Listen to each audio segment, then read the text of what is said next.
Hey everybody, this is a real quick video in case you have Huawei FreeBuds Studio over-ear Bluetooth wireless headphones and you need to do a hard reset to the factory default settings on them.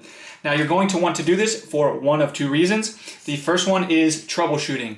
If you're having any issues with these headphones not connecting to Bluetooth, or if they are not pairing or syncing with your device, or if they keep disconnecting, you're having distorted sound, anything like that can very often be fixed with this hard reset to the factory default settings.